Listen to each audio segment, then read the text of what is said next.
I'm an avid diary person. So I still have Cool. very much, I've actually got it here, but like I use manual diaries very much I for love those that that. are listening or watching on video, but I have a manual diary and I block things out to the T. Yeah.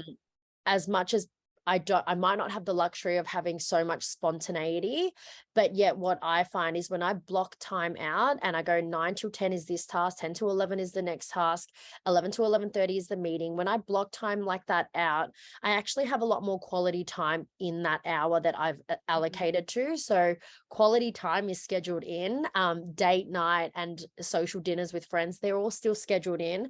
And I find that actually helps me be more present in the moment because I know that this is the time for me to relax. This is the time for me to, be working. And I find myself being able to take off that hat and be able to actually be present with my friends. So blocking out time to the hour, if that works. It might be a bit excessive for some, but for me as a coach and continuously as a business leader, I do find you'll notice when you block time out how many hours you might potentially waste scrolling, binge watching Yes. TV, all It of that kind shines of a stuff. light on what you're really doing, doesn't Yeah, it? it does. And when I do that, when I do this exercise of time blocking with my clients, they're shocked at Mm. how much they're wasting time on tasks that could be done in an hour, yet they've taken, 2 to 3 hours of really not doing that much productive work. And that Mm. comes down to, again, how do you move the needle forward? How do you actually continue to do tasks that matter in the scheme of things, and what can you drop that's like,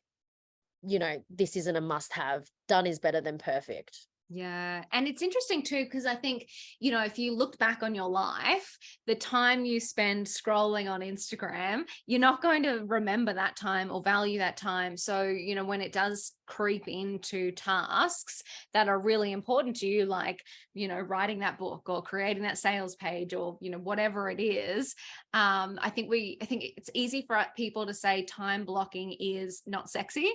or whatever. But I think that you're so spot on. Like, it almost actually gives you freedom by time blocking. Yes, Mm. absolutely. The more that you can structure your time, the more freedom you find yourself being able to have.